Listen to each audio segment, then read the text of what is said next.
Alex, and welcome to Trench Talk. Tonight is a special episode where we'll go through every change in the core rules from 1.1.0. And to help me with this, I have the great veteran of the Trenchfoot Society, Alex. Hello, here to go through way too many changes. We have was this 12 pages document, so this will be fun. Yeah, and that's we compiled it down. Hmm. You have also your own document together with some friends. That's Oh, 22 pages. yeah, of all the typos and questions and everything, yeah. I don't think we should go through all of that as well, No, no, no. but maybe I'll pull in some important bits. We'll see. Yeah, that sounds good. Yeah, Mm.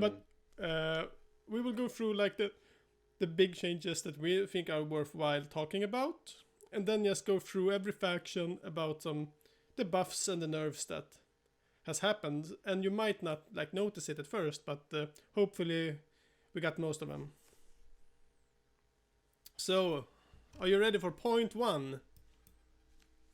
Yeah, am I starting us off? Yeah, yeah, go ahead. Okay, so the first one, we're not going in particular order, but just what the point that I wrote up first because I think it's an odd one. I think, and that is that unarmed is gone. Mm, You can no longer make unarmed attacks unless explicitly allowed. For example, the Grail Thrall can still do unarmed, mm. but a yeoman in melee does not have any choice to attack right now. Doesn't have The any only fists. doesn't have fists. They can't swing the rifle. I don't. There's nothing they can do to physically hurt the person they're in melee with. The only Yeah, thing they can do is run away, get hit on the way out, and maybe shoot back. And to me that seems weird. I think I don't know why it had to be removed. Personally, I think it limits options. yeah. Do you think it could be an error? I don't think so. I'm trying to remember. I think there's for example, the Grail Thrall wouldn't need to say that it is allowed to make an attack in that case. Because if I'm remembering correctly, let me just pull it up here. Um, no, they do say. I can't remember. I think there is something that is kind of explicitly confirms that it is intended, Mm, but could be. yeah, but yeah, I like. I mean, it wasn't that good fighting with -1 dice to begin with.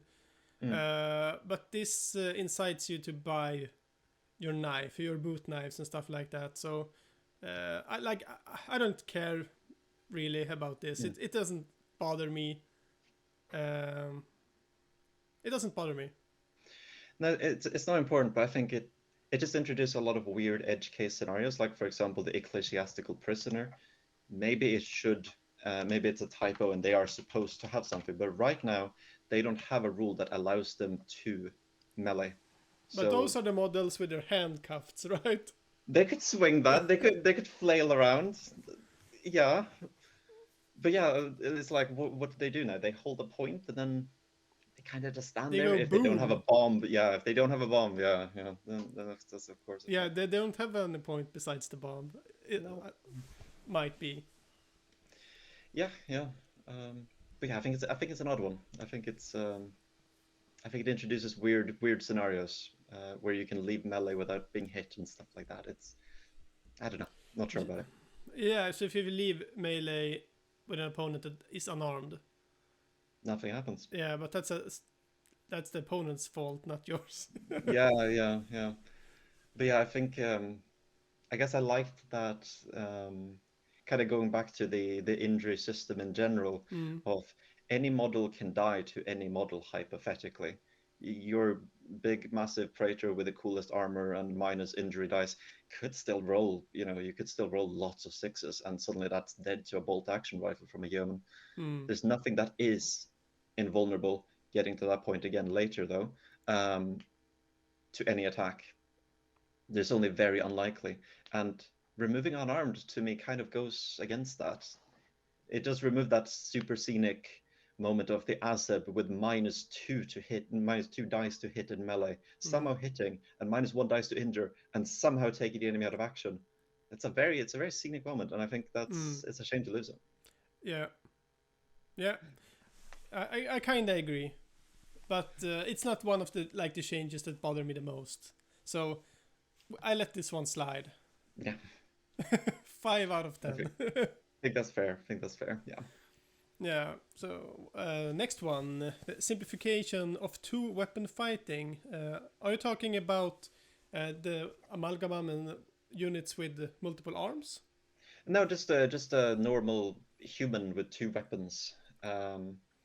Specifically, let me see if I can remember all of the changes.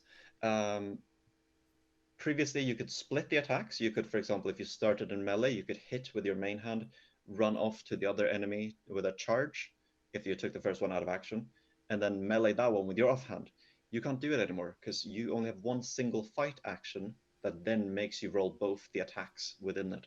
Right. Um, and further simplification is previously you could use your offhand weapon first. Mm. That is gone as well. You have to do main Yeah. hand first, then offhand. But correct me if I'm wrong, but right now it is, if you can choose which one is your main hand, the second one you attack with will have the -1 to hit. Yes, and I don't think it is locked in anymore because previously it was locked in when you made your first attack. It was locked in. This is your main hand for the rest of the game. Now it's just the first one is main hand, whichever one that is. Second one offhand. So that's pretty cool, I think. Like they can switch hands in between battle and mace that one and sword that one, and that makes it a little bit more diverse. I do like that change. I never liked it being locked in for no other reason as well that hypothetically a battle has 44 units on the field, and keeping track of which one has which main hand and which one has which offhand, kind of disastrous.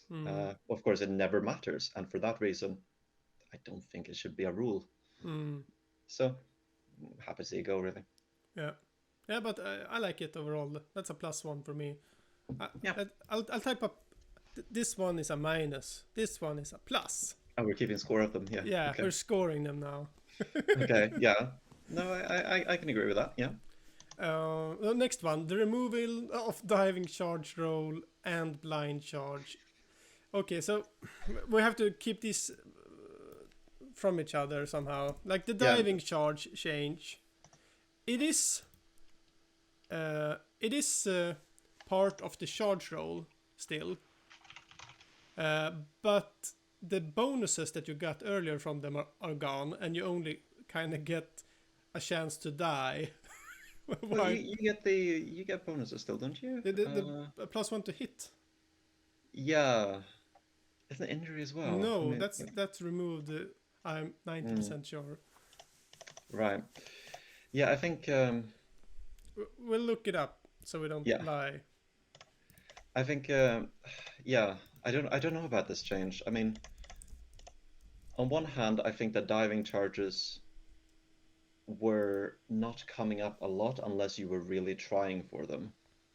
And especially with not being able to charge something in melee, for example, I don't have a lot of tools, so I guess I will use my hands. Let's say there's a trench and someone is at the bottom of this trench and you're up here. You can't see this target. So first off, you're declaring a blind charge. You're rolling a 2d6 risky action. If you fail that, you're done. After that, you're run to the edge and now you declare a diving charge. That's a risky action. It's a 2d6. If you fail, you're done. It's a very low chance to actually succeed. You needed to actually see the target and then also to succeed that 2d6. And I think that was why I think it's a simplification that I think was good, removing the roll, because it's an unsatisfying moment when you try to, you imagine, oh, I'm going to do something really cinematic here and I fail the 2d6 and I'm down on the floor and my action's over. That kind of sucks. So removing that and just making it part of the fall, I think that's good. Yeah, but they always have to be at least 3 inches, which makes it a falling damage chance. That's risky as hell. And if you go down, your activation ends, so it is still risky. Yeah, kinda.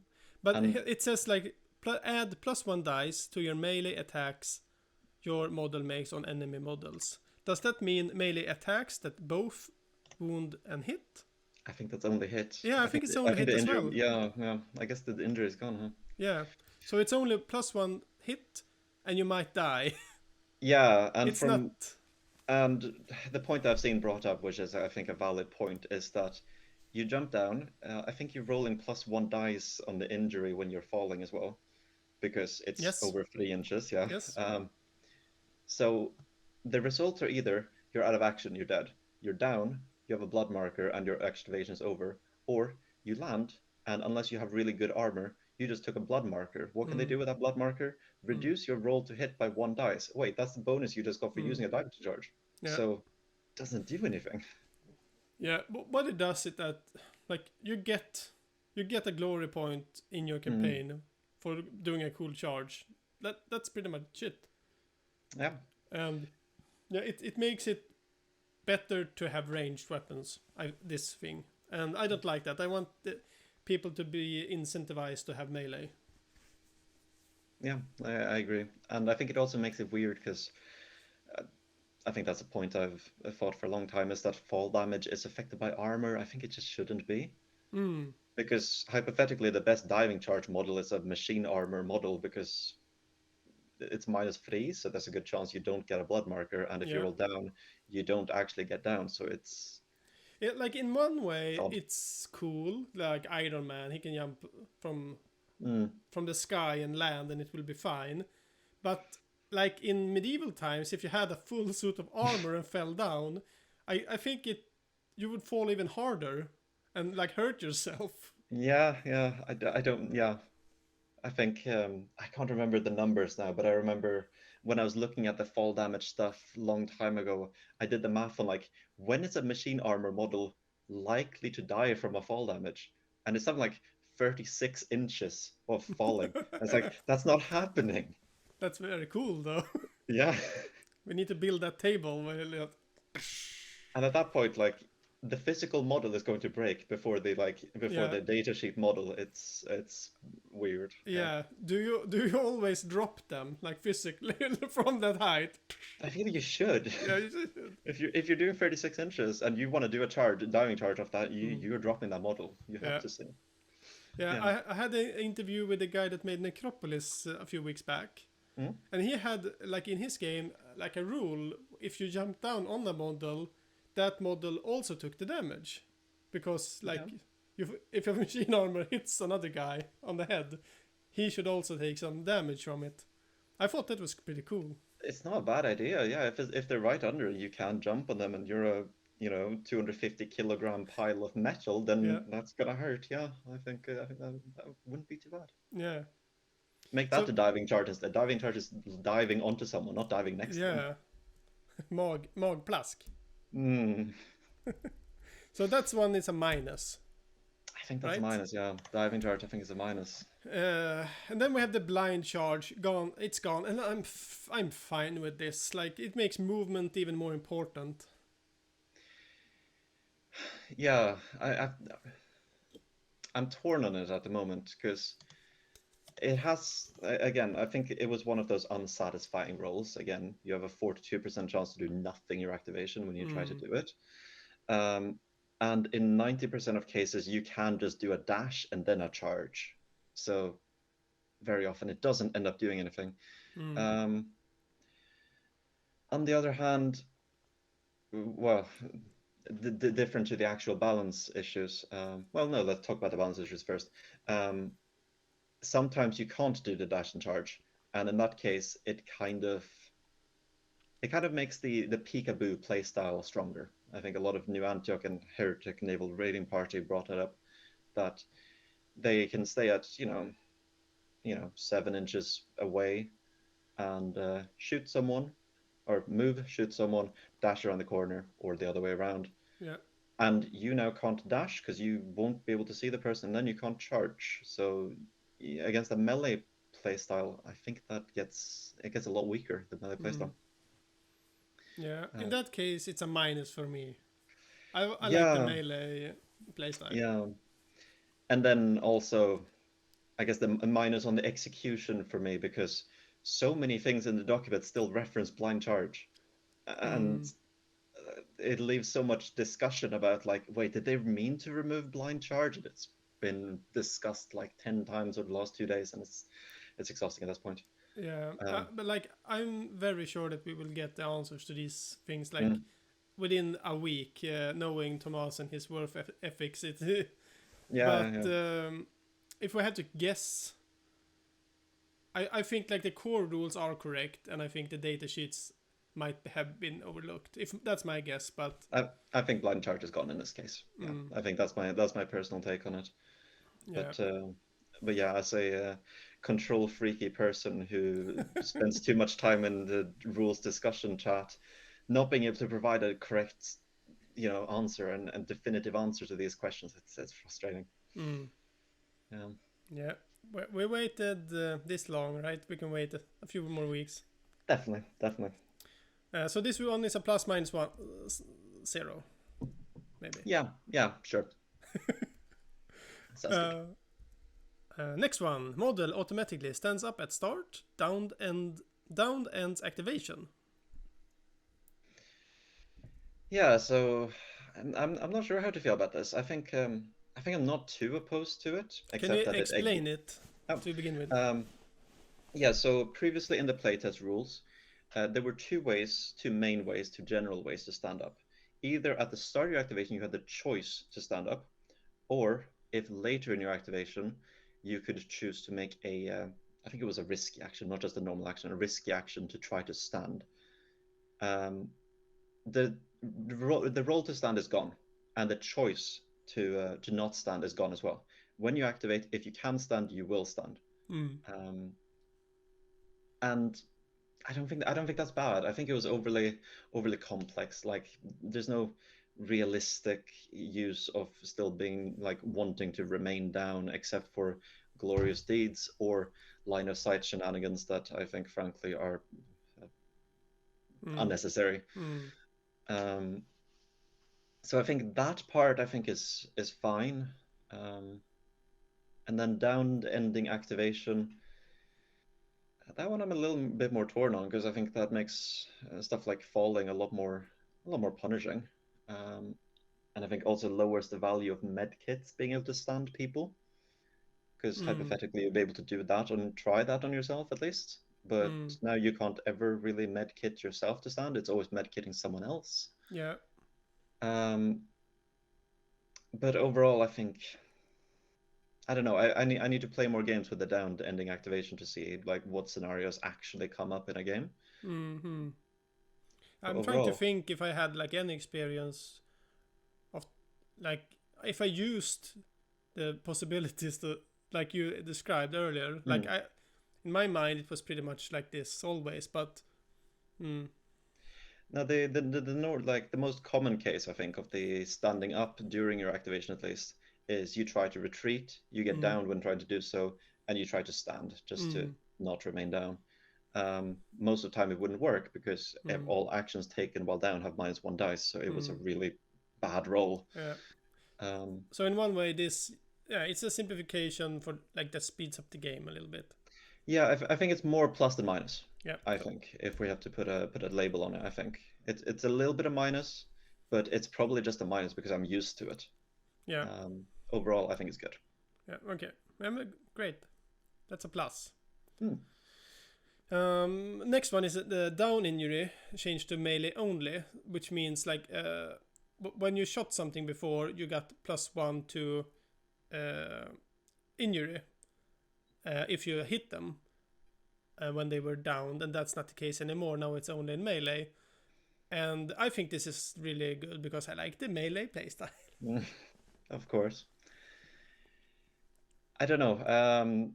I have a hard time like always doing my own opinions only, and instead absorb a lot of other people's opinions. Mm, I know that a lot of Iron Sultanate people who mm, didn't feel they were in the best of state to begin with are now a bit unhappy about this because, well, they are a very ranged heavy faction, and losing that, it's rough. Um, but overall, yeah, I think the melee is fun. The melee is fun, and I think no faction should be only ranged. mm, Um, but I think that also requires wider balance changes. To be honest, like a lot of factions, they don't have good melee, and good melee weapons, Mm, because those two are really needed. You can't, like a great sword and great hammer, they can be okay, but they don't really compare to something like an anti-tank hammer or a Malibranche sword of mm, the Pilgrims and Court, respectively. So a lot of time, I don't know. I want to see a heroic, a yeoman charging in with his bayonet and poking down at someone and killing them, but it doesn't feel like it happens very often, and the odds are not with you trying to do that. yeah, but like if we're thinking thematically, it makes Mm. sense that it's easier Yeah, to stab someone laying down than it is shooting someone laying down from 30 meters away. yeah, Like if it fits thematically, it makes sense to me. yeah. I keep like swinging between whether thematically it should be a injury bonus or a to hit bonus, because I also feel like they're lying on the Mm, floor, they're not able to dodge, so surely hitting them would be easier, yeah, and not at ranged, presumably, because well, the person's a very small target now. yeah. Um, but yeah, I do think that having it melee only is probably better, but it's just right now in the meta, in the competitive sense. Mm, Uh, does it make sense? Does something else need to be addressed here? Yeah, might be maybe. some questions there. Yeah. Yeah.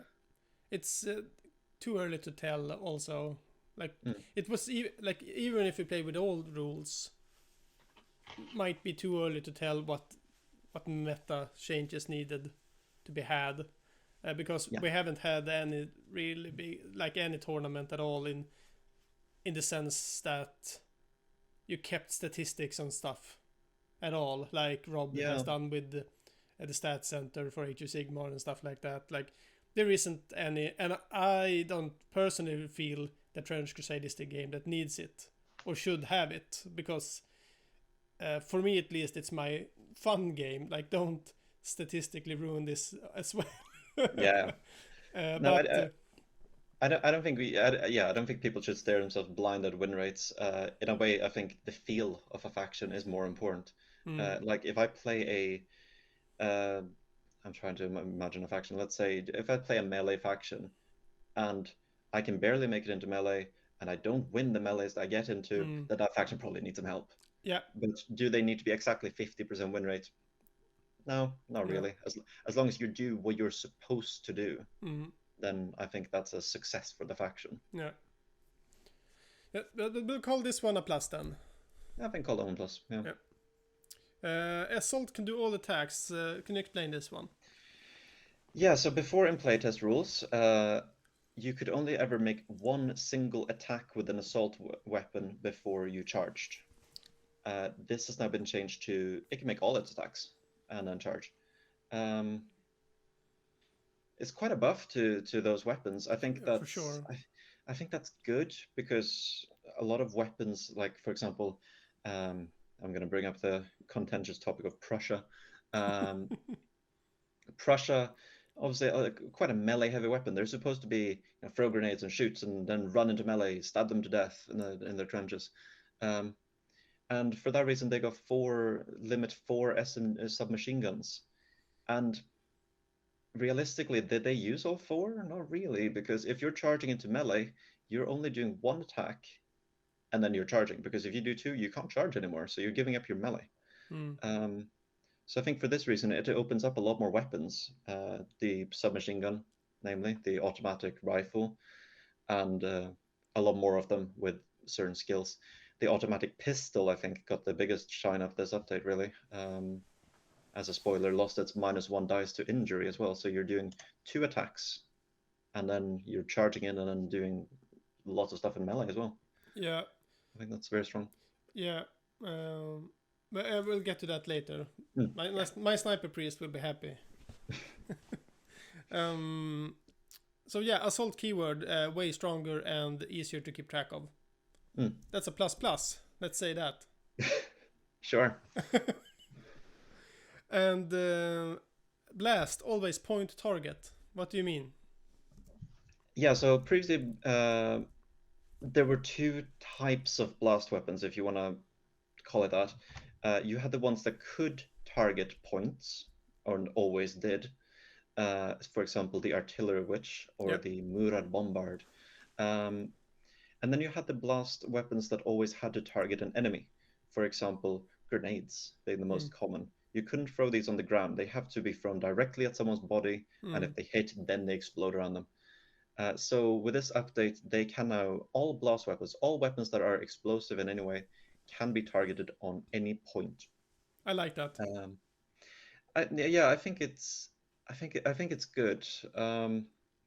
I think balance-wise, it's impossible to do, but I would, in an ideal world, I would like to see scatter and everything, just because a grenade just not like Mm. just ceasing to exist because you miss is weird. But Ceases to exist. yeah, it's just there's a plus zero. Yeoman has a 42% chance to not pull the pin. I don't know. Yeah. Like, how do I explain this in my head when it It's a misses? dud, maybe. Yeah, but did he not check his ammunition better than someone who has +1 range to get fewer duds? And like, yeah, Mm. I don't know. Yeah, I agree. Um, Like scatters are fun, but I think for the simplicity of the game, yeah, no. yeah, they slow things down, and having scatter on grenades would also it would be a buff to them. And frankly, right now they don't need it. Grenades are strong, and and if anything, other weapons need to catch up. Um, it has brought some weird rules things, being able to target points with all weapons, and especially uh, the main one is that let's say a grenade. Throwing it at the ground, obviously you don't get cover penalty and whatnot, but targeting a model now seems like you are actually targeting a model, whereas previously a point target attack on a model was still targeting the ground under them. It was not targeting the model itself, so you wouldn't get minuses from their Mm-hmm. modifiers and stuff like that. Um, and overall, I think it's again, it's one of those changes I'm probably just I feel affected by because I'm not used to it yet. I was used to working one way and now it's changed, and change So, is but scary. you're telling me that right now you cannot target the model and get the minuses. You only target points. That was the playtest. That was the 1.6.3 rules previously. So if an artillery which targets an assassin, that's the Mm. common example, with a bomb, Mm.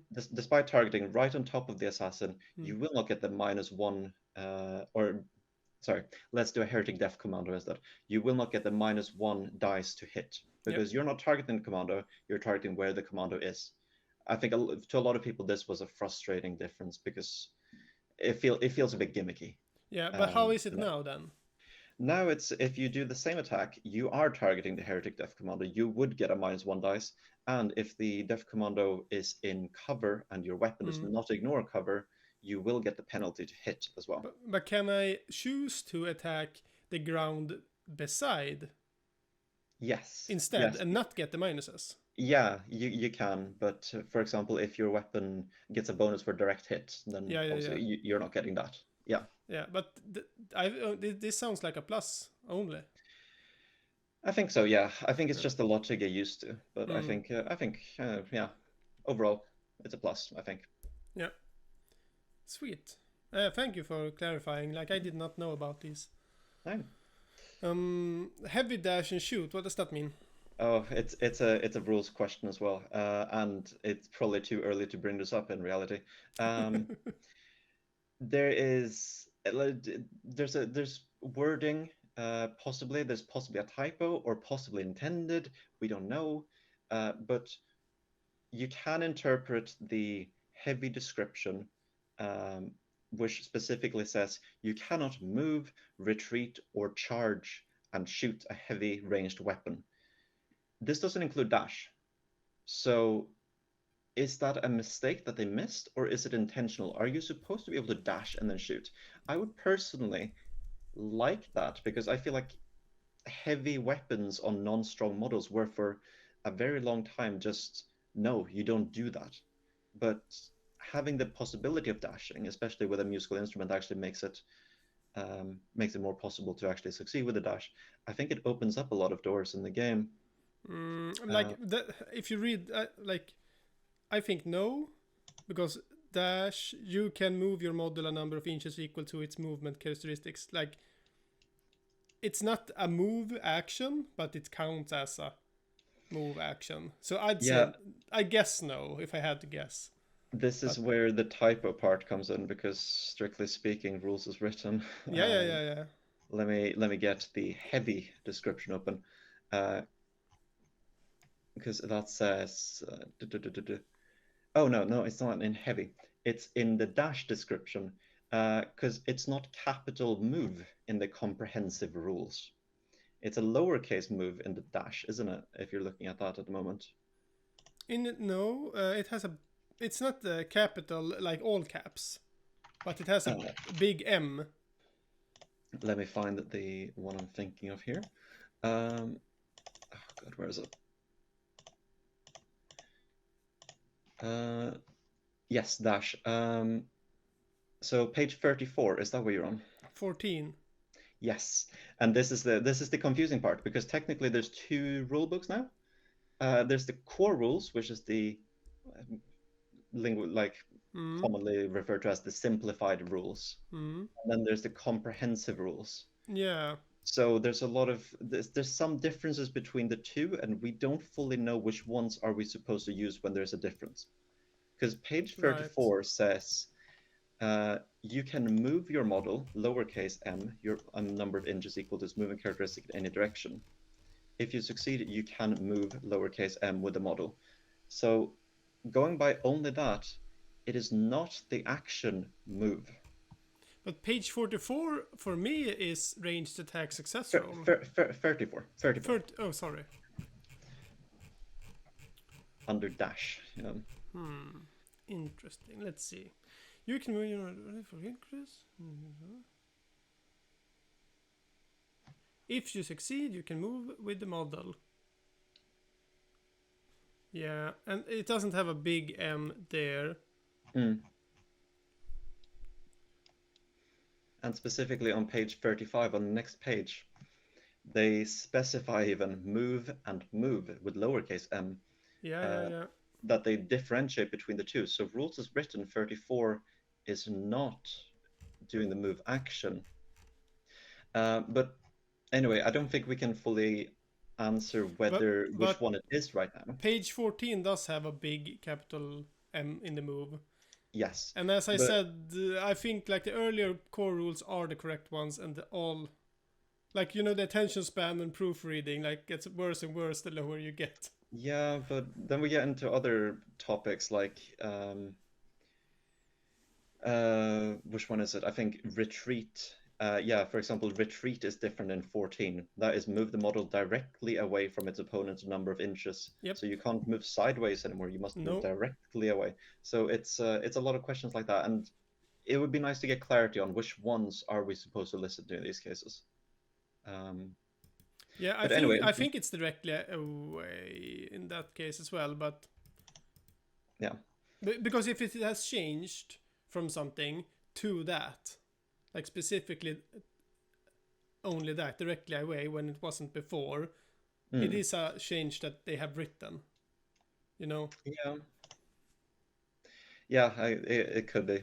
I was like, it can't say for sure Yeah. at this point. Yeah. But interesting. I just hope the two get synergized. They like say the same thing at some point. Yeah. But I think the heavy dash and shoot discussion still has been interesting because even if we can't answer the question directly, it's created the question of if we could dash and shoot, what would that look like? Would that be a good change? So even if it's not intended right now, maybe it could be something to consider. Yeah, for sure. Yeah, it's not a bad thing with curveballs. So next one, the pistols. Ranged characteristic, which if we take the example of Sniper Priest. Oh, right. Yeah, you're right. Sorry. I got confused. My Sniper Priest is shit now. Yes. I don't like this at all. This is a minus. That's the big one, yeah. Yeah, I know people really liked putting grenades and then two pistols on their snipers to run in with a cheap budget option and cause a lot of blood markers. That's not going to work because those +2 melee attacks are instead -1 due to their absolute garbage melee stat. I had in the Papal State Force a sniper priest with a machine armor with wings Mm, and two pistols, and he flew yeah, 8 inches and did like aim and shot people to death and charged and shot them even more to death. yeah. It was a cool playstyle, I think, and I don't know, but yeah, I think I have to put a minus on this change personally, because at this point, a pistol then behaves exactly the same as a trench club when in melee. So the difference between buying a trench club and buying a pistol at that point is you're paying 3 more ducats and you can make a range attack at 12 inches and maybe hit something. Yeah. But at that point, maybe you want to pay a little bit more and just buy grenades that have assault, and then you can run in and use the club as well.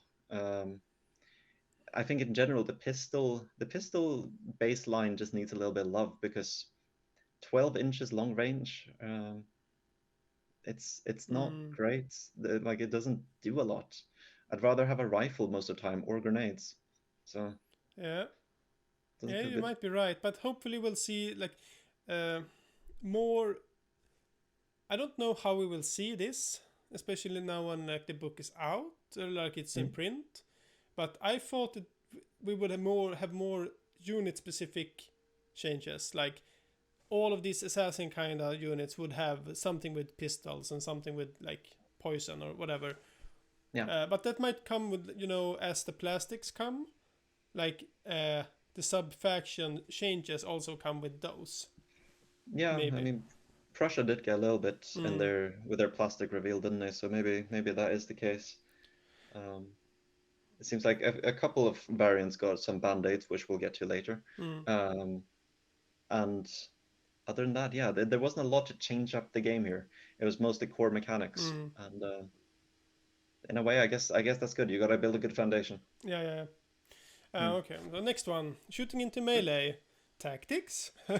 Yeah. I like. I like this change. It basically means that when you shoot into melee, 1, 2, 3, you must shoot one of your own guys that was in melee. On 4, 5, 6, you can target one of the enemy models that was in the melee to shoot. And yeah, this was a rules question that I brought up, and it might be changed, but it says that like you may target enemy model. Does that mean that I cannot? Like I can choose to not shoot my enemy? Can I choose? Can I choose to shoot my own guy if I want to? Like you said, if I had a prisoner with a bomb, like if I want to shoot my own dude, this is the only way to do it because you cannot target your own dudes in any other case in like normal range attack. So Yeah. yeah, that was just a weird thing as well. But I don't think it means that you can not.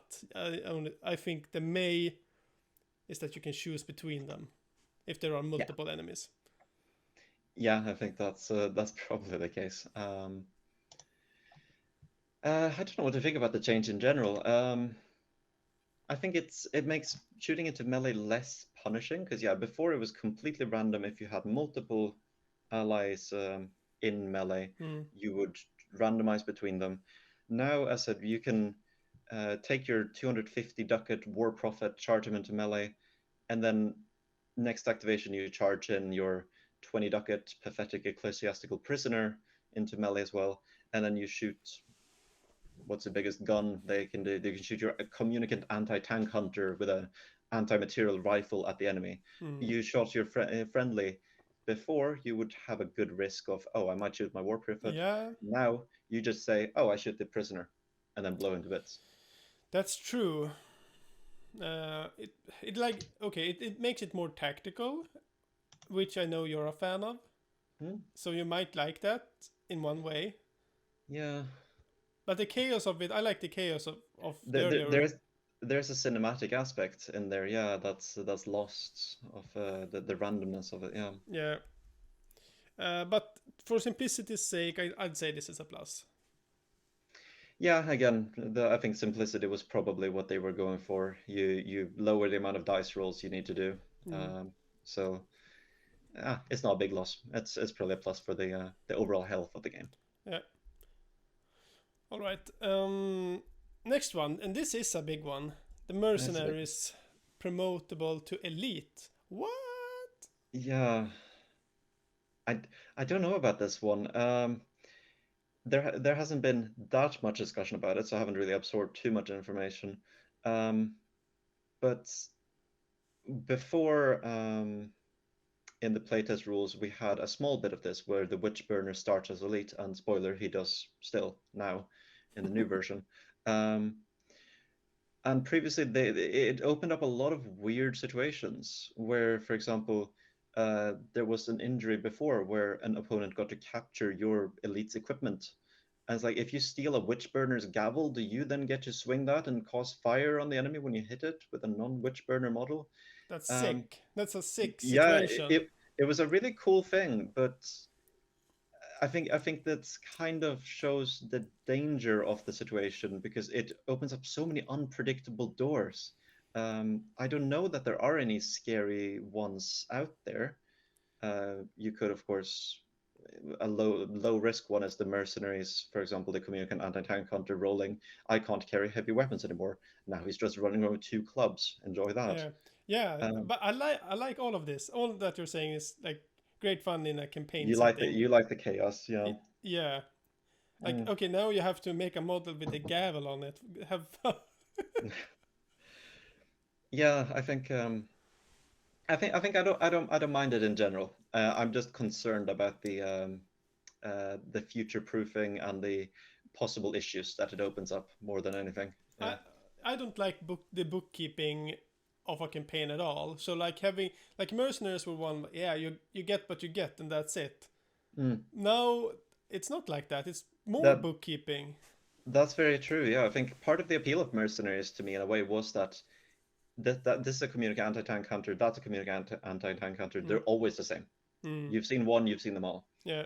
With minor changes like Scripture Guardian, you can buy a weapon for them. So yeah, they might be slightly different in that way. But now it could be a communicant anti-tank hunter with a dash bonus. So you Mm, got to be careful of that. And yeah. it's a lot more to keep in mind there. I don't I don't mind it. Hmm. Like like I play more one and off games than I do campaign. So this won't matter, Yeah. right? Uh, Unless you're like playing in one and offs in which you can promote your elites and stuff like that. But yeah. If you do play, yeah. At that point, you're making your own rules, so you could have already done this. Like, yeah, who knows, right? Like, yeah. yeah, this is a campaign thing, and I'm scared of the chaos, but the chaos is also nice if it doesn't Mm, break everything. So, yeah. yeah, like we had in our campaign, like it happened that the elites got they could not carry their weapons anymore, Mm. and it was yeah, it's fun, but you know. Yeah. But so plus minus zero maybe. I don't know. Yeah, yeah, probably plus minus zero. Yeah. I think it probably just needs some ironing out. Hmm. Um, with the whole not being able to carry their weapon, it always makes me think of the Shrine Anchorite in Methodius because Mm. they can already promote it and they can roll that injury, and then it's like, okay, what do I do with an Anchorite Shrine who can't carry heavy weapons? They can carry people. Yeah, they can carry people, and now they can't even do unarmed attacks. So it's like, yeah, Yeah. Yep. because That's useless, isn't I it? think every single one of their weapons is heavy, unless I'm misremembering. So that's Mm. gonna be a rough one. Okay, but the next one, this is Yes. a big one because playing with fire teams, like to explain it for all the newbies, New Antioch has a special rule in its team. They're called fire team, and earlier you could choose that this model and this model would be in a fire team together. And that means that when you activate one of them, you can also activate the other, and you can like move with that one, and then shoot with that one, and then shoot with that one, and then charge with that one. It had a lot of tactical variety, which were a pain in the ass to play. But even more of a pain in the ass was like to keep track of which one is in fire team with which one, and do I really want to use my fire team right now, or do I want to keep them as separate activations? You can no longer have the freedom to choose. You must always make a fire team, and you must always activate them together. Um, I'm I'm not sure what to think of this. I don't play too much New Antioch, admittedly. Um, I think again from a competitive, tactical point of view, yeah, it was cool having the choice. On the other hand, maybe this is a balancing act and a simplification. Again, there's a lot of simplifications in this rule, I feel, um, that isn't going to hurt too much. Yeah. Um, I would like to see like, I mean, I don't want to hit fire team people anymore, and New Antioch people are going to hate me for saying it, but I feel like just for simplicity's sake, there should also be like they should have to stay together Mm. to some level, because I feel like keeping track of model there and a model there, all the Mm. way over there, and they now have to activate together, and you play two separate activations. I feel they should be working together. I Yeah. think they should It's. try to be, Have you yeah. heard of a radio or a walkie-talkie? I suppose I have, yeah. But I know what you mean, like in Mm, one way. But on the like the hardest part of it is keeping track. mm, Like I put like like special colors on mine. Like these have the blue flowers and these have the red flowers, so I know. But uh, yeah, I don't know. mm. For simplicity's sake, I think this is a good thing. But it's still a pain in the ass to play Yeah, for yeah. myself, for me. It took away a little toy from the New Antioch people, especially, of course. Yeah, I know that Iron Sultanate Fidai people aren't too happy about this one either because they got hit in a crossfire, yeah, as they also get one fire team, I think, or do you yeah. get two? One, maybe. So yeah, I think again, Iron Sultanate people are generally don't feel like they're in the best of spots, But and any hit have hurts. they seen the make your own Pokemon rules where you can Make make your own. indestructible golems and Oh, I mean, the Fidai specifically don't get that. yeah, Just that that's only true. has a wisdom, yeah. Yeah, And I think Fidai is always, from what I've heard from people who play it, they don't feel like they're in a good spot, and this doesn't help. but that's not the assassin one, is it? That's the assassin one. The assassin one is OP as shit. What are they talking about? Well, some people don't like. I don't know. I think, Play something else then.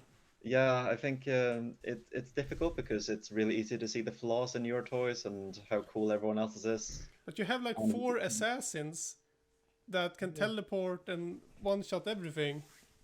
But you cannot lose one of them because then you're fucked. But yeah, uh, it's a choice to play that faction. mm, yeah, It's also quite a pain to keep track of all the upgrades they have. that's true. Yeah, they're very decked out, those assassins. Yeah. Yeah.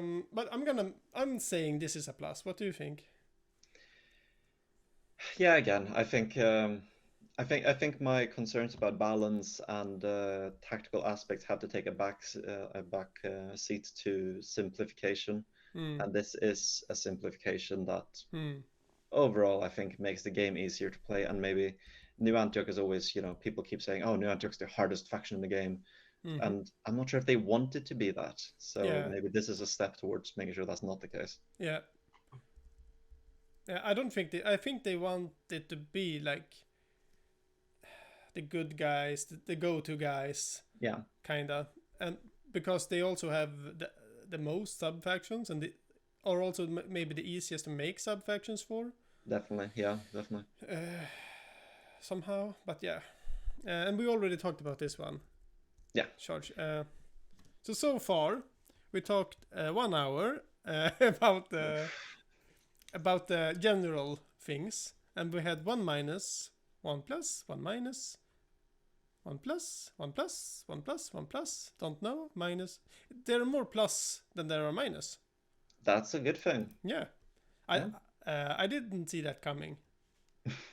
Yeah, that's true. Yeah, I guess the big changes are the big picture. Right? Mm, Looks pretty good. yeah. So shall we move along with this faction ones? Sure. I I think think we you have a lot more. You know more than me about these. mm. Should we hop straight down to page two? I start writing my thing, but then you got your Yeah, yeah. your Go pages in, so page let's do that two. instead. So if I'll scroll down here and you can talk. Yeah. So should I just quickly run through them? Yeah, do Yeah. it. So The fire team one we've already discussed. New Antioch is very reliant on their fire teams, and they must be activated together now. That is, I mean, it's objectively worse. You had the choice before, now you don't have the choice. You might have had a good position to not do it. You can't do that anymore. Hmm. So, slight minus on that for New Antioch. But Trench Clerics look much better. They were quite boring before. Before you had to pick one of the two Yeah. abilities, God is with us or Onwards Christian Soldiers. Now they have both at all times.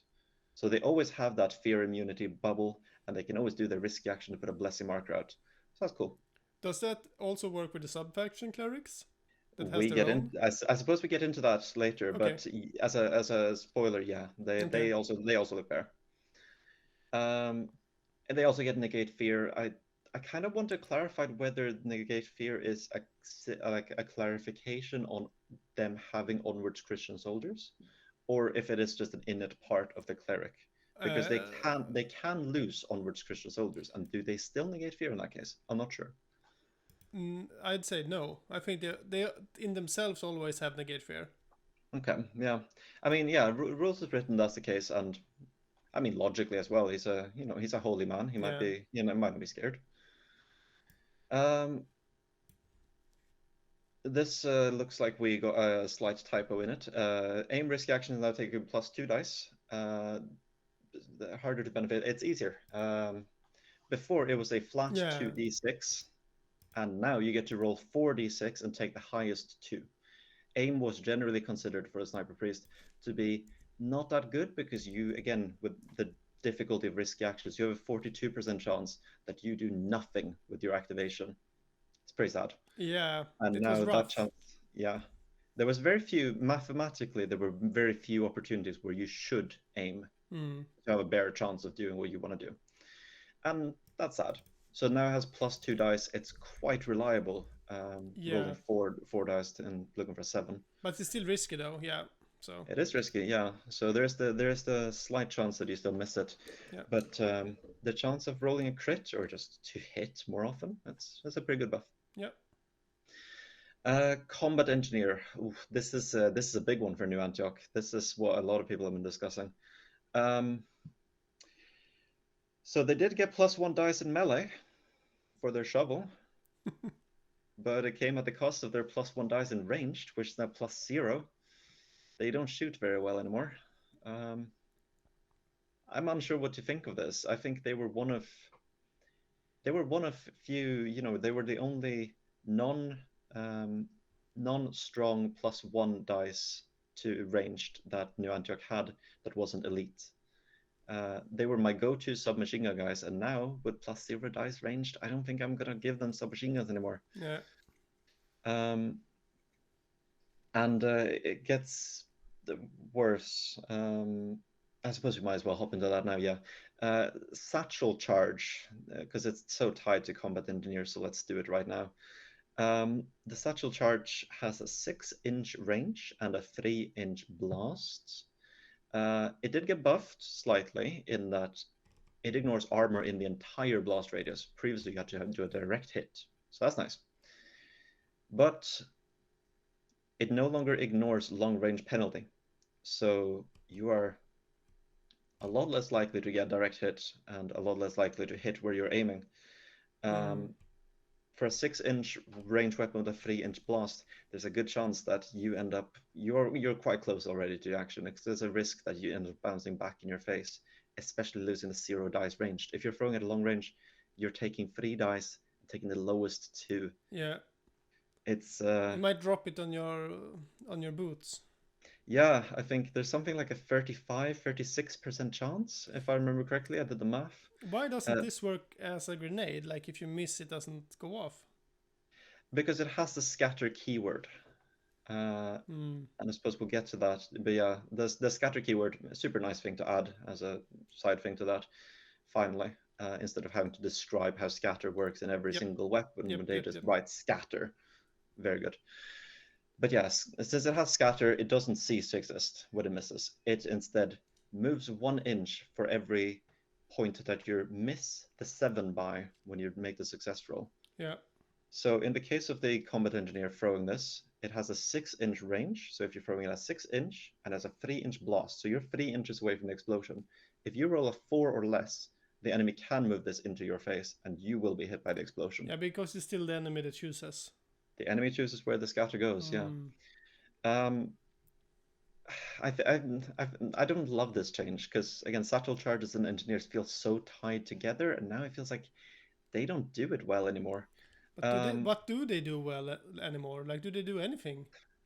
that's yeah, that's what people are asking. Yeah, I mean, plus one dice melee, they're an armored shock trooper at this point. Um, so yeah, what do you use them for? I think a lot of people have said give them a shotgun and a shield and put them on an objective. They're a impenetrable arm object there, Mm. but I think they lost a lot of their value, and I don't think combat engineers was a A was problem. that what people were complaining about in New Antioch? Oh, the combat engineer is too scary. I don't think so. No, no, me neither. Like, have I ever played one or faced one? I don't know. No. So I don't know. I don't know. I think it needs some clarity on what is their identity supposed to be? What are they supposed Mm. to be within New Antioch, and how do they fit that role? And also the fortify thing. Yeah, the fortify used to have plus one dice to succeed, and that is now gone.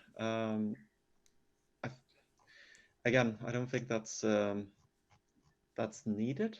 I think that again, did anyone look at fortify and say, "Oh, you're allowed to have cover while outside of cover"? That's ridiculous. It shouldn't be so safe to do. I don't think so. Um, Was it a risky fortify? it is risky, Yeah, and it's still risky. Yeah. but now Uh, it's like it's. I would never do it. Like, no, unless it's the exactly. No. last thing I do. Yeah, because what I used to do with my engineer and my sappers, by extension, Sultan of Sappers, um, would be sometimes I would, if I really want to move up, I would move up into the open. I would fortify out in the open because the plus one dice, and then I would dash. If I Mm. fail the dash, I'm in cover. If I Mm. succeed, I run into cover. Mm. It felt like a smart way to get around that and not have Mm. to, not move to stay in cover. And I think losing that is, I don't know. I think it's a shame. Again, what is their identity? Because it's not shooting. It's like they can carry the satchel charge without penalty, and that's pretty much it. They can't really use it well. The mechanized heavy infantry does better. I don't know. I think it Yeah. needs something. Yeah. Yeah. I agree. Hmm. Next one, mechanized heavy infantry, always on 40 millimeter base. Like, I wouldn't call it worse. I would call it No, just. It's more clear. it's a good change. Yeah. Because before, I mean, what were you gonna do? Have a 32 millimeter mechanized heavy infantry painted up, and then you get machine armor for another one, and now you have to make a 40 millimeter base one. It was unnecessary. Yeah. So always having a 40 millimeter to not have to switch it back and forth. I mean, that's fair. Yeah. Next, I guess we got the yeoman. Uh, small things for it. They no longer need to have a weapon. You can send them in unarmed, where they can't melee, using unarmed. Um, but yeah, previously they had to have a ranged weapon. Now they can, I guess, if you wanted to, you could give them only clubs or something. Knives. Knives, yeah, give them two knives, go and stab something. Um, I mean, it's objectively a buff because it gives more freedom to do some sort of weird stuff with it, Mm. while not making them weaker. So it's nice for them, I guess. Nothing too big. Um, this next one I think is a big one though.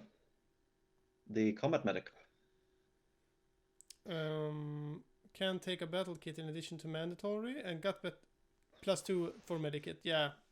Yeah, so they can now very reliably do medikit. They were already safer than most other models, and now they can actually buy ranged weapons. Because before I mean, it was equipped with the only combat weapon it had was a Misericordia, which is great when the opponent's down and you hit them. Mm. Um, but other than that, if the enemy's shooting at you, what are they doing? They're sitting back and rolling medkits each turn. Now you can give them a bolt action rifle or grenades. I think it's a stronger model. I think it's an actual model on the field now instead of feeling like a little bit of a gimmick. Yeah. So I think that's a good change. I think that's good.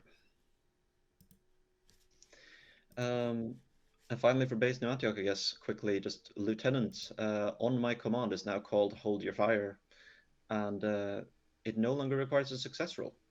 It Because just previously, happens. it just happens. You just say you activate that next, and you activate that next. There's no dice involved.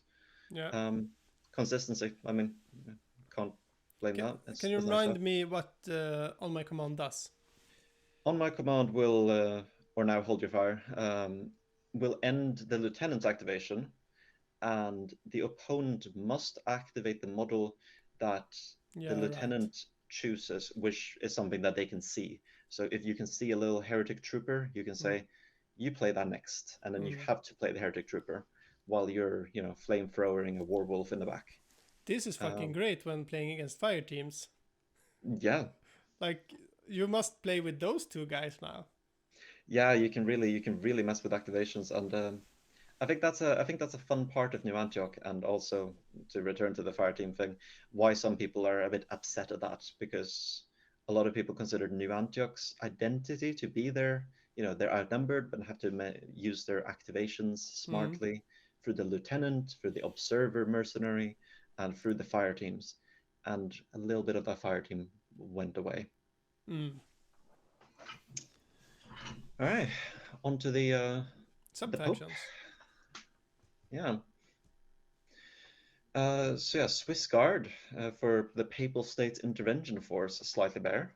It no longer costs money, Mm. so that's pretty good. And not Uh, restricted to non-elite anymore. and not as restricted, yeah. So um, Swiss Guard, to remind of what that is, it's you add negate fear keyword, so good against all the demons out there. Super strong. Yeah.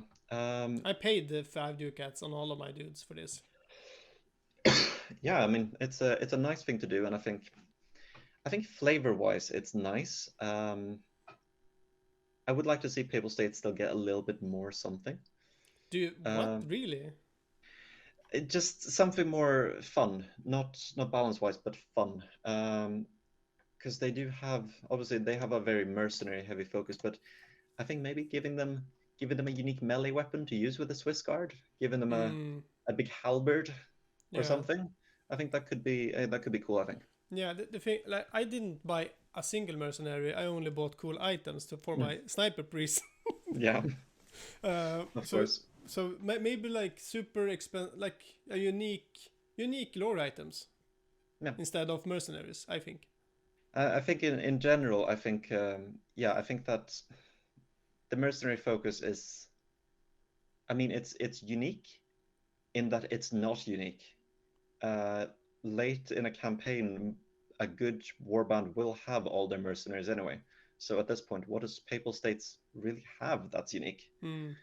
Um, I think it's a lot more interesting with stuff like, well, I don't know if we take Prussia as an example, who now has 2 or 3 unique equipments.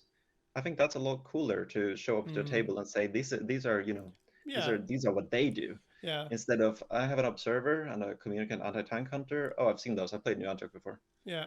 Like, Uh, to draw a comparison that's familiar to everybody, like Space Marines are Space Marines, New Antioch is New Antioch, but all of the different chapters and sub factions here must have their own thing, otherwise it falls apart. yeah, and I think yeah, to me, and I think I think a lot of people, flavor is the most important thing in these things. Hmm. A warband can be strong, and some people will be happy with that.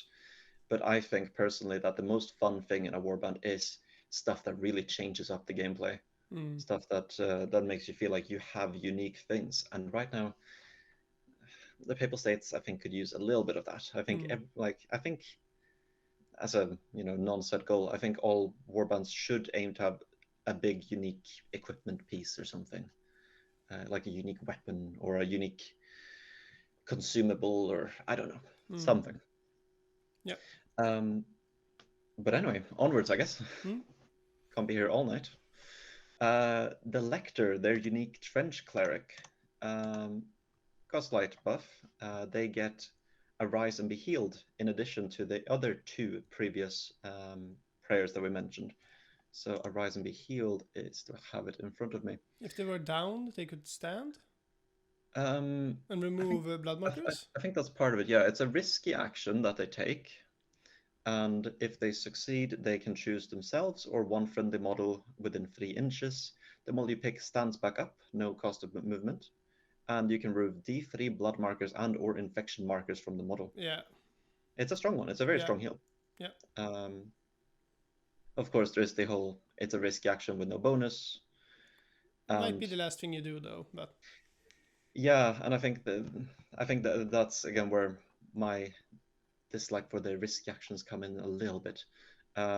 Because this has the risky action for that and God is with us. So at that point, you have to do both. There's also dash involved. So it's very often you don't see all of this. yeah.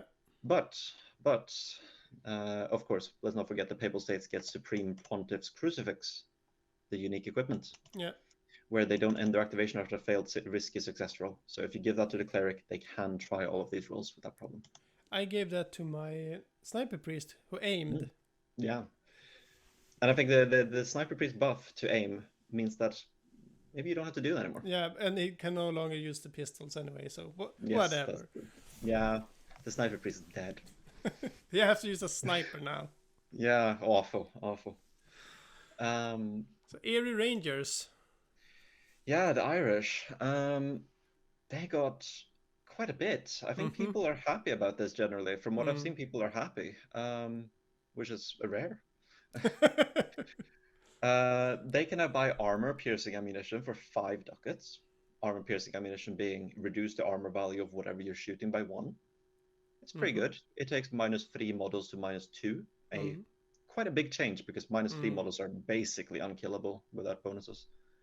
So this makes them makes their lack of armor penetrating stuff a lot better.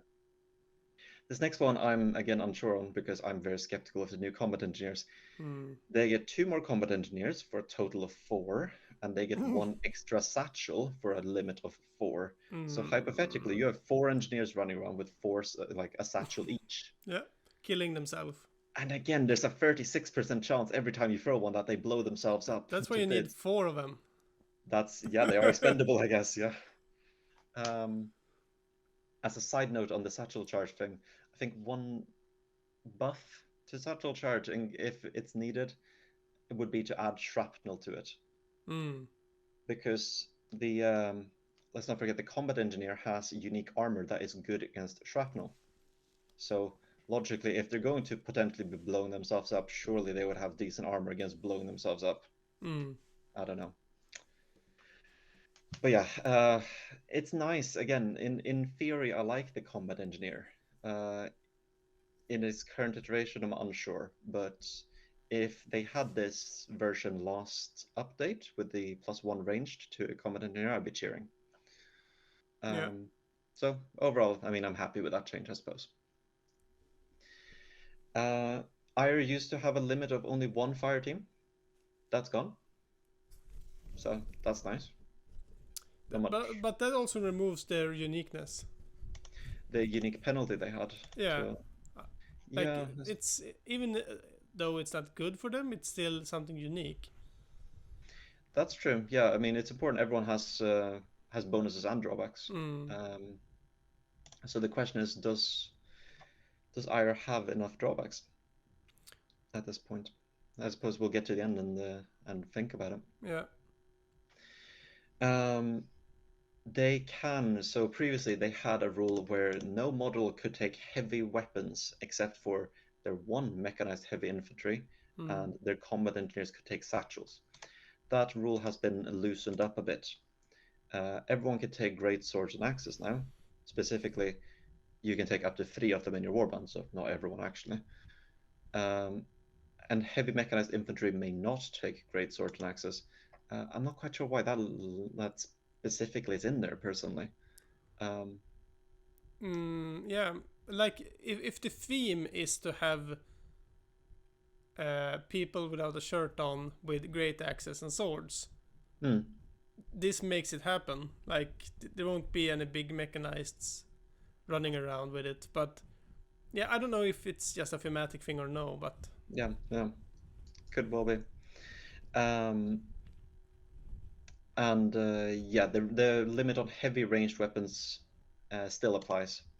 The satchel charge only goes on the engineer, and the only heavy mechanized infantry can take the actual heavy ranged weapons, your machine gun, your grenade launcher, heavy flamethrower. do you think that maybe this is to prepare us for the plastics? Like, what will be like options in the plastic box? Like them Like not the, being able to take great swords and axes. yeah, like Or... in the plastic box that will come, like they revealed that the plastic boxes will be a little bit different. First, there will be the monopose ones, like we saw with Prussia now. Mm. And maybe those will have like normal dudes with great swords and axes, and they will have one mechanized infantry that's super cool with a dynamic pose with a ranged weapon. And like they make it like simplicity. Yeah, I think that could be the case. Yeah, I think it's personally, I think it's a little bit of a shame, but I'm also not buying plastic, so I'm not the best judge for this. I think it's a little bit of a shame if the gameplay is affected by what the plastic wants to make. Mm. Hypothetically, if we end up, limiting the scope a little bit due to that. Mm. But yeah, business perspective, yeah, could be. Yeah, Could well see it. I don't know in what order they do things. Like I remember from a Warhammer seminar I was at that the rules guys got the model in their hand and they looked at it and was like, what does it look like it does? And then they made rules based on what the model looked like. And then it was a little back and forth like with that. But if that's the case in how they make rules now, I don't think it is though, but it makes sense. Like, okay, we will release a plastic model that looks like this. What should the team have? Yeah. If that's the way they do it, it makes sense, but I don't think it is. Like, because they also said that the further boxes will have more kit bash friendly alternatives. So, and it's also a mini agnostic game at core. So, yeah. I'm just spitballing here. Yeah, no, makes sense. I guess we'll just have to see what the next boxes look like. Really. Yeah, yeah. It's a big question on that. If the area box only have dudes with great swords, my theory is confirmed. That's true. Yeah, and all the engineers are running out with satchel charges on their hips. Yeah, no, on their feet. Yes. Next up we got, and I'm unsure on this because I don't play too much New Antioch and even less Iris, so I don't really know. Yeah, no cap on the number of Fianna. I don't know how many they normally used to be able to take. Me neither.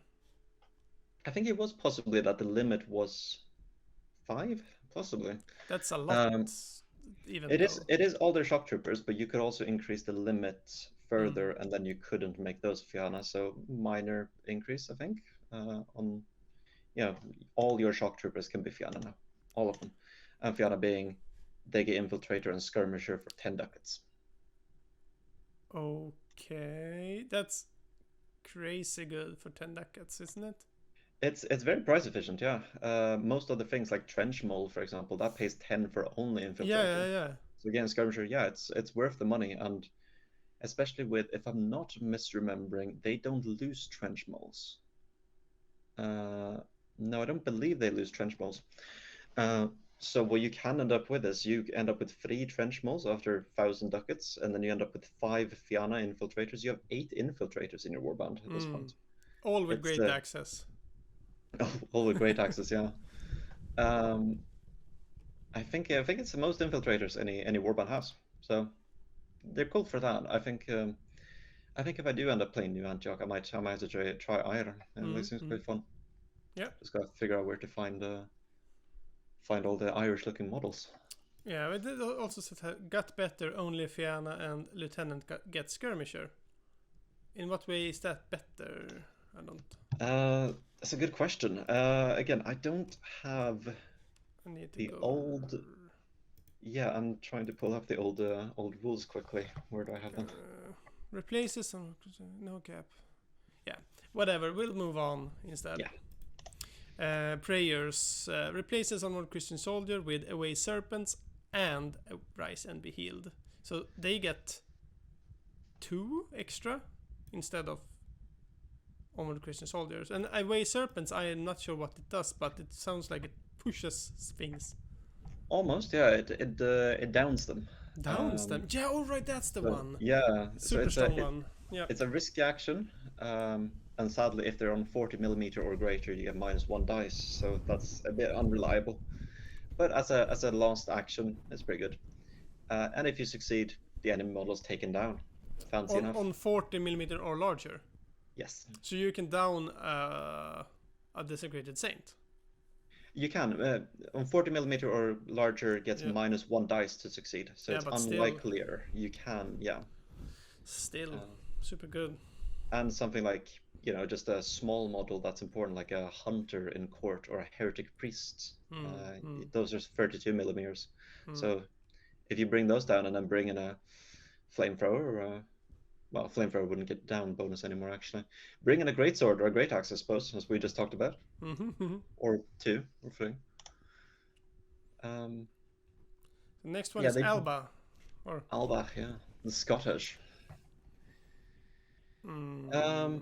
Bagpipes got better, increased range, 4 to 8. Yeah,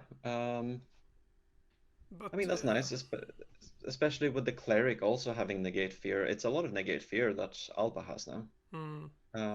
But would you ever have a model that goes around and being a bubble for other models? Like it's a lot of points for doing only one thing. And it is a musical instrument as well, so let's not forget that, I guess. That, you can devote a little yeoman to be a squire for your charging mechanized heavy infantry running over the musical instrument and a pistol or perhaps a grenade and throw those. But yeah, again though, negate fear is nice. I mean, makes you more likely to hit, but again, they need to be able to actually use that hit. So do the changes, actually allow you to kill things with the melee as well? Let's find out. Cold Steel, I think this ability is really weird. So the full ability reads, halve the cost of a melee weapon the first time that is purchased for a Kingdom of Alba Assault Detachment warband. For example, the first sword/axe purchased for a warband would cost 2 ducats, while any further swords or axes would cost 4 ducats each.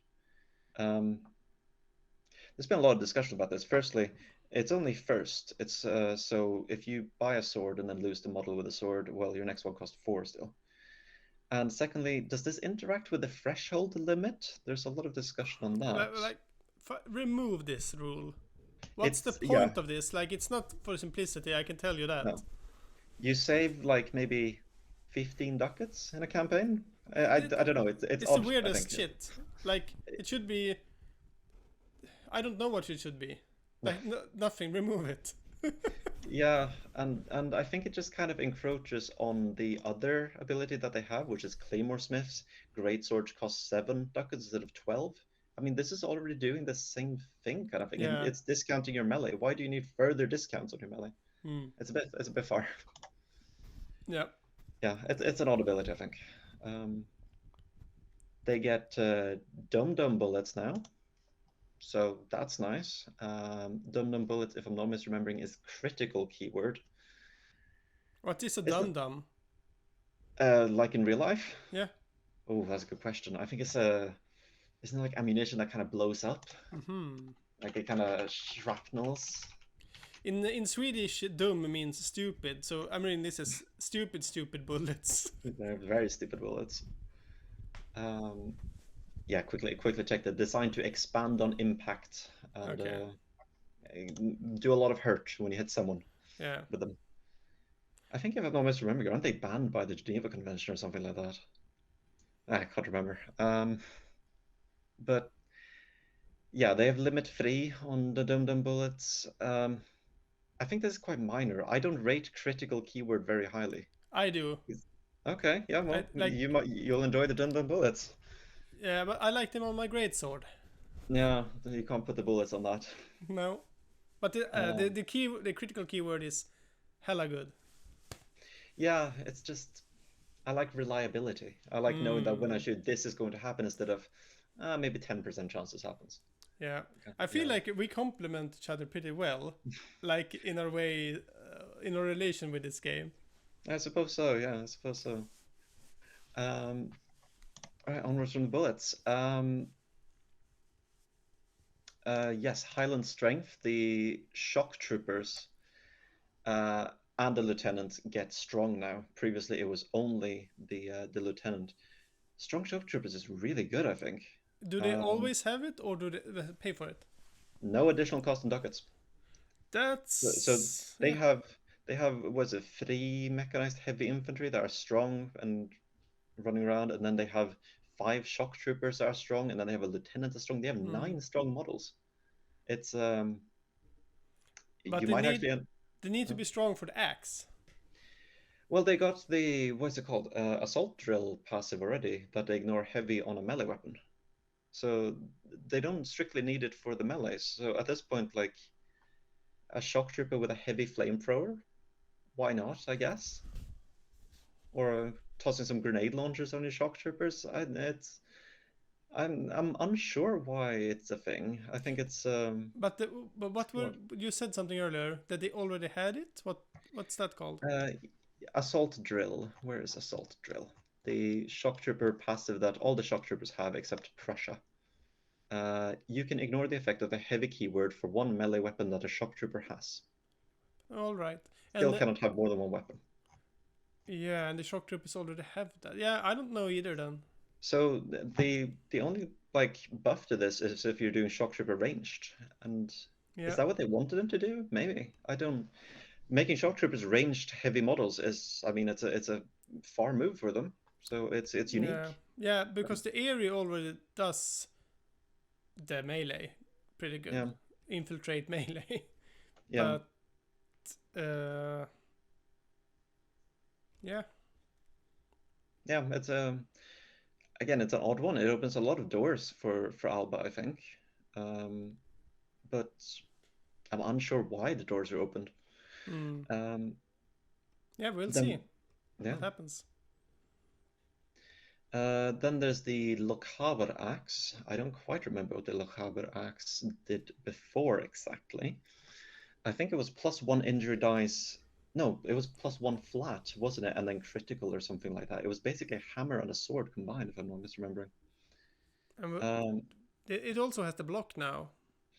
yeah, that's true. It did have that before as well, I think. It The was a block one? polearm. Yeah, I think it was a polearm with critical and a great hammer in one. Yeah, I, it's a weird, yeah. Yeah, I never But played it or against it, so I don't know. yeah, so now instead of plus flat 1 to the injury, which is pretty good against armor, it's +2 injury dice, which Hmm. destroys anything that doesn't have armor. Um, Other than that's pretty similar. Block was already part of it, critical was part of it, cumbersome was part of it, and heavy was part of it. Hmm. So yeah, we lost +1 flat for +2 injury dice, and it's now Hmm. 5 ducats pricier. Not sure how to Yeah. feel about it. The do you know if the sacrificial knife is still there with the flat? I think that's unchanged. Yeah, I think it's Yeah. plus Okay. two Yeah. flat. Yeah, That was gonna be my question. Has anything a flat bonus anymore? But yeah. I think Great Hammer is still also +1. Yeah, okay. they're still in. Yeah. Yeah. Good. Whew. Then Prussia, I guess. Yep. That's I, I'm gonna say this now. We do a new Antioch tonight, and then we'll call it. I think. that seems reasonable. Make it an episode too. Uh, yeah, we need to have a fresh mind for episode 2. Um, yeah. So Prussia, either you love it or you hate it, don't you? But okay, And we can talk about this a little bit. Like, mhm. what's to hate?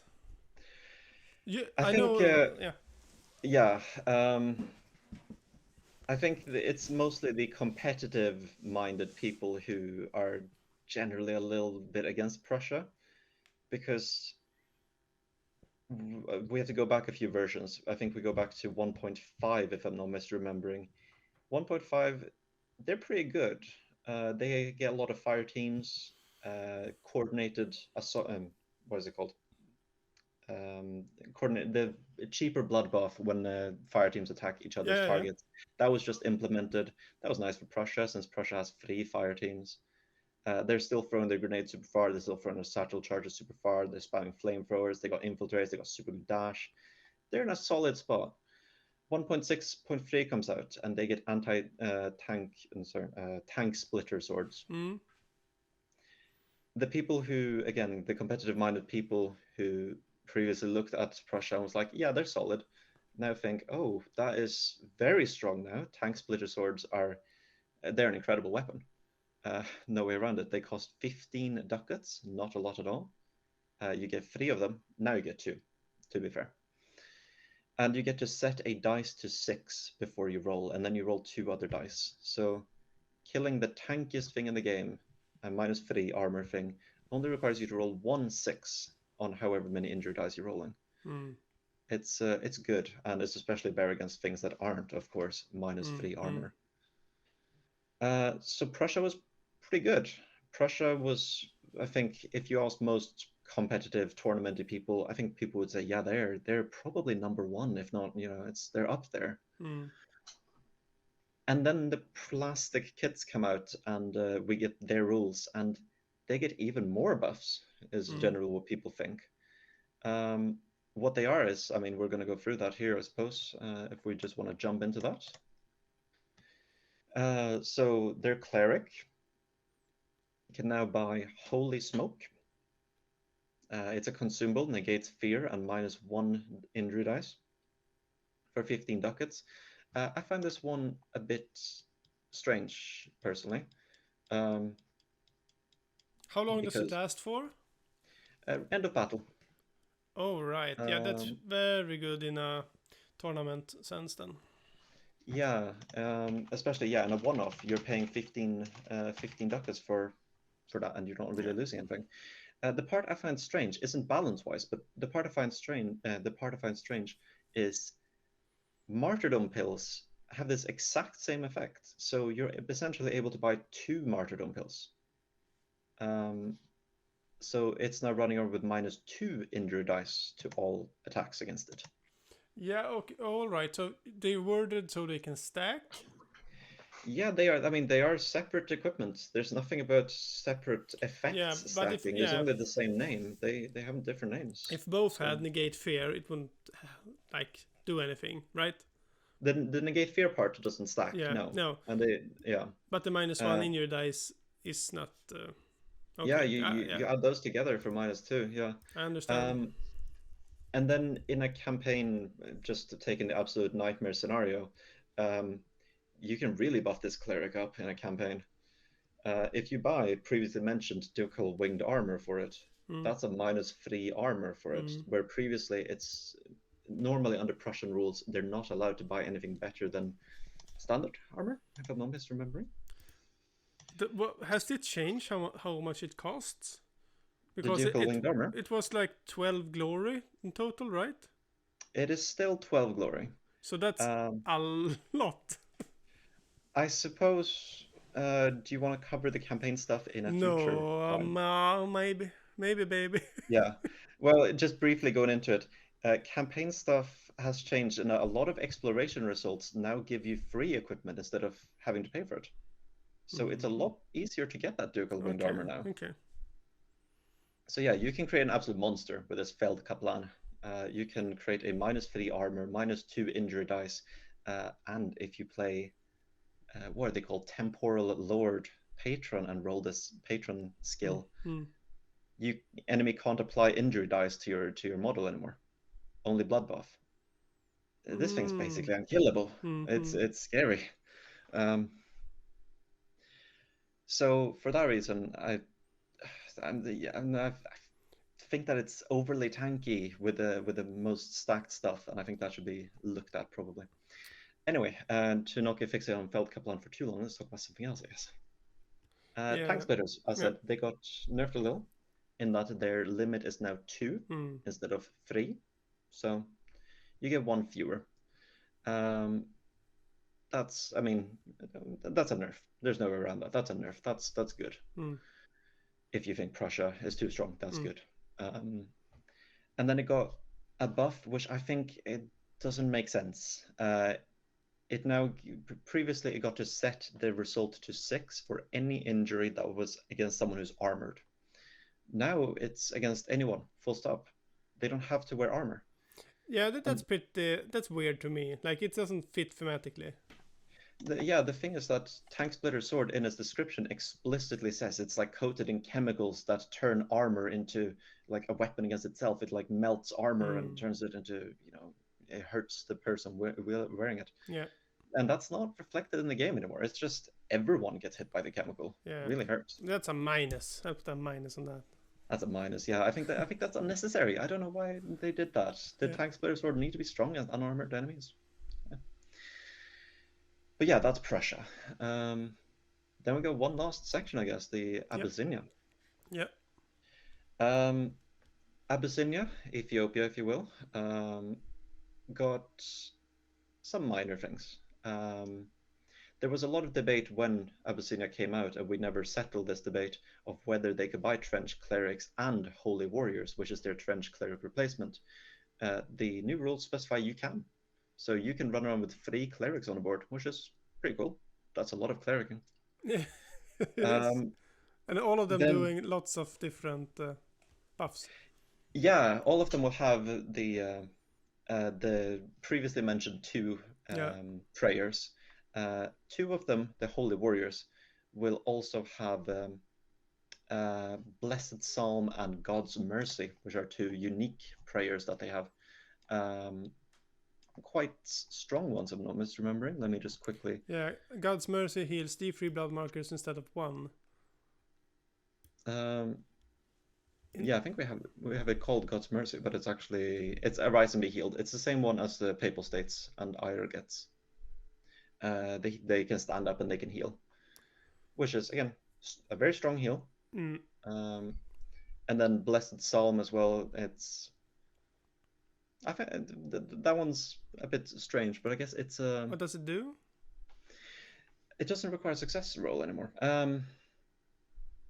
You take that action, and when you do, you remove 1 blessing marker from the Holy Warrior, and you put it next to someone else instead. Yeah. And no Like- range, no line of sight asked for that. Like blessing markers is like the least used tool in the game to me. Do you feel like the same? Like we have these blessing tokens, but nobody ever uses them. In my No, games. I guess there's a little bit more now with New Antioch, every cleric having the possibility of giving them out. Mm. But other than that, yeah, it's mostly. But also what it does, it's not that good. I mean, the +1 dice once. It's a blood marker in reverse, and a blood marker isn't like super fancy, right? Yeah, you use blood markers all the time, and sometimes it doesn't matter, and blessing marker won't matter either. Like, yeah, a lot of shit, lots of hoops to jump through to get +1 once. Yeah, I think that sums it up. Yeah, because a lot of warbands don't really get consistent access to it. There's stuff like what am I thinking? Holy Relic, which allows you to start with, was it 1 or 2, and that's nice, I guess, but it's not massive. It doesn't feel like it's core part of anyone, really. It just feels like it's there for some people. And then yeah, their heal got it used to be 1 blessing, 1 blood marker that it removes, and then now D3. So Abyssinia got some buffs. I don't think that's a bad thing. I think Abyssinia's kind of fallen off the spotlight. They came out and people thought they were really strong, and then after that, I feel like Prussia kind of stole the spotlight, I suppose, because they were the New Antioch version that was good in melee, and then Tank Splitters came out, and after that, yeah, the melee stuff moved on to Prussia. Yeah, but when you talk about like the competitive people, Yes. and what they think is good and bad. Like, are those playing on Tabletop Simulator, or are they playing in real life? I think it's a bit of both. Because yeah, a lot of them do hang out on Tabletop Simulator. I think that fosters a more competitive environment, not playing with the same people. You often end up, it's you against the game instead of you against, or you against together with the people you play with. Mm. It's often just you and how can I have more fun. Um, Yeah, because you're not really hanging out with anybody. It's just maybe on the microphone. yeah, exactly. And I think a lot of people just find someone to play a game with, which is a luxury that you have on the digital world that you don't Mm. have in person. Yet. You can't just drop into a game store and find someone to play with yet. Yeah, yeah. Now that Prussian plastic kits are coming out, Mm. maybe that's going to change. Maybe stores will be happy to play more Trench Crusade. Yeah. Um, but I do think these people exist in person as well. And I think we're going to be seeing more of it. We had the tournament recently in Belgium. Mm. The first, is it official? I can't remember the title exactly. I think it was called like the first official World Yeah, Championship. and I believe Thomas was there at least, so Yeah, he that's was. that's that's an endorsement at least, right? Yeah, like they hosted it, didn't they? I think so. Yeah, I Yeah. think so. So And yeah, so I've like a lot of these mindset obviously went into that. A tournament is obviously you're not going to show up with an experimental build. Most people, you're going to show up with the thing you're comfortable with and the things that are the strongest, because well, winning a tournament is fun. Um, then of course there's the whole topic of, you know, still be a nice opponent and all that. Don't yeah, do yeah. everything for winning, but that's separate to this whole. But Um, yeah, I just feel like I've been in the Discord now for over a year, mhm. and I've been like in the organizer chat of it, and with the people that organizes events all over the world, and like they show pictures and they talk about how their events has been, and never ever has anyone said like, oh, there was this player that thought this was a problem, or this is a problem faction that ran over everybody else. Like over a year of experience of actual events, and never has anyone spoken in these terms like, oh, that's way too good, or that's why I thought like maybe it comes from the TTS, because I played TTS Middle Earth Mm. and some Old World, but never Trench Crusade, so I don't know how the community is there, but maybe you do better than me. Yeah, yeah. I said I think it does have a lot more competitive environment there. Mm. Which is good in a sense of like fixing the game. Yeah, I think that yeah, for if you want balancing changes, I think the a lot of the TTS players are the people you want to talk to, because realistically, you're playing a lot more games. If you want to play digital, you're able to play a lot more games than physical. Yeah, yeah, Um, because you can easily squeeze in, if you squeeze in a game in 2 hours and you have a full day spare, you can easily play 5, 6 games. That would require a full-on event if you want to do that physically. yeah. Um, so I think, yeah, I think these like the people there are more competitive, but I think also if we did see more games and more data, I think we'd see the same thing with physical events as well. Mm, It's just that there's way less of a focus on it.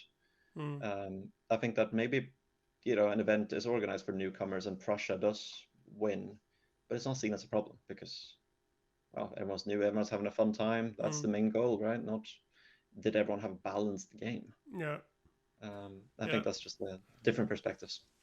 yeah, for sure. Yeah, it's interesting. Like this game has managed to attract everybody. Mm. Like the oldheimers and the mega competitive 40kers. Like everybody wants in on it on their own way.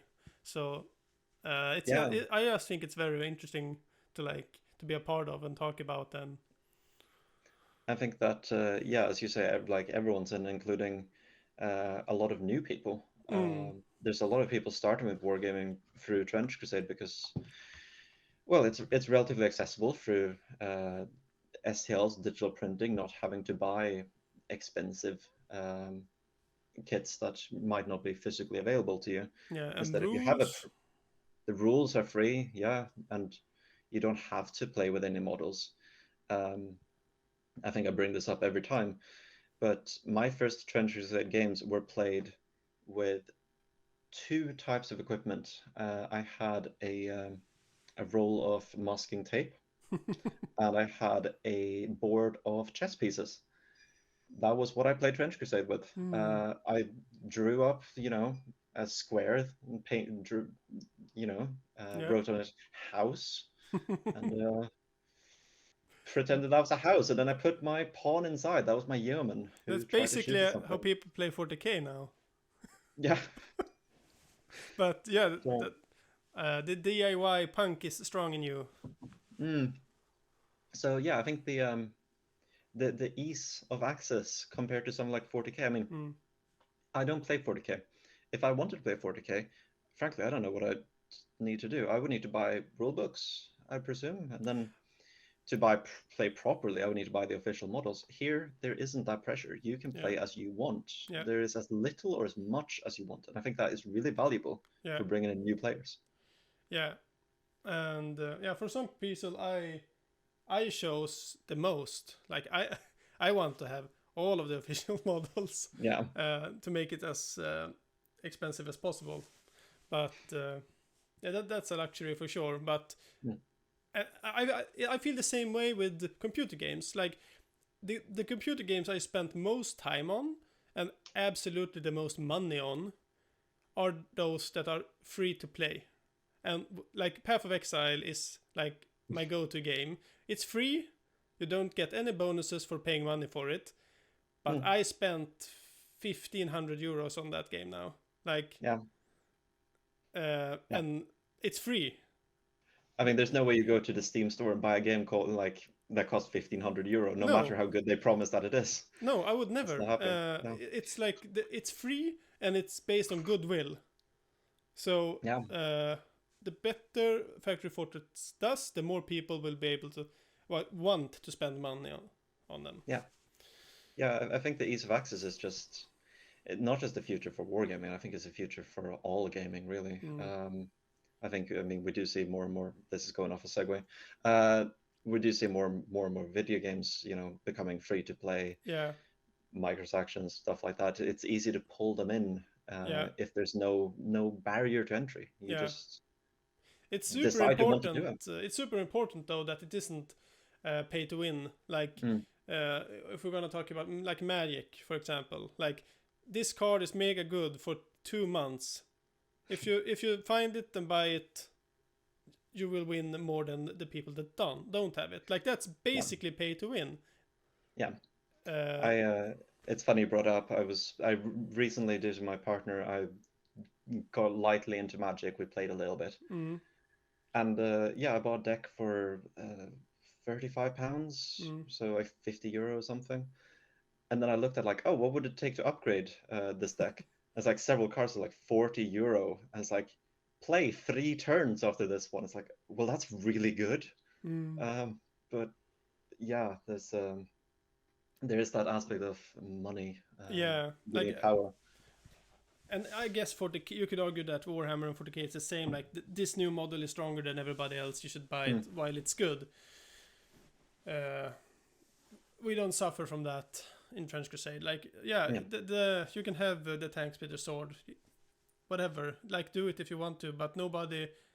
Like you will play against your friends once or twice, but they won't play with you a third time. Like yeah. it. And I guess importantly also is that they are fully, Factory Fortress is fully saying you play with whatever models you want. If Mm, Tank Splitter Sword was super OP, mm, then I could pick up my anything. I can pick up this mm. plastic little hobgoblin I've got lying on my desk here, unpainted. Don't judge him, and say, "This is a Tank Splitter Sword guy now." And that's perfectly fine by Factory Fortress, and I really, I respect that a Yeah, lot. There is no way to play the game wrong. yeah, I think that's everything. yeah. But it's getting late, here in Swedenland, Mm. and we got to have our beauty sleep. So thanks for coming and helping me out with this. Yeah, thank you for letting me ramble on for way too long about some topics. I'm sure, hopefully, there's something worth something in there. Yeah, I'm sure it's 2 hours of gold. Well, But enjoy it on your car ride or wherever people listen to this. yeah, so part 2 with the rest of the factions. Are you in? Yeah, let's not promise too much based on how much time we took to get through very little, but the rest of the factions, preliminarily, yes. Yeah, so comment if you'd like to see it. That's a good hook, isn't it? Yeah. Yeah. So thank you and good night.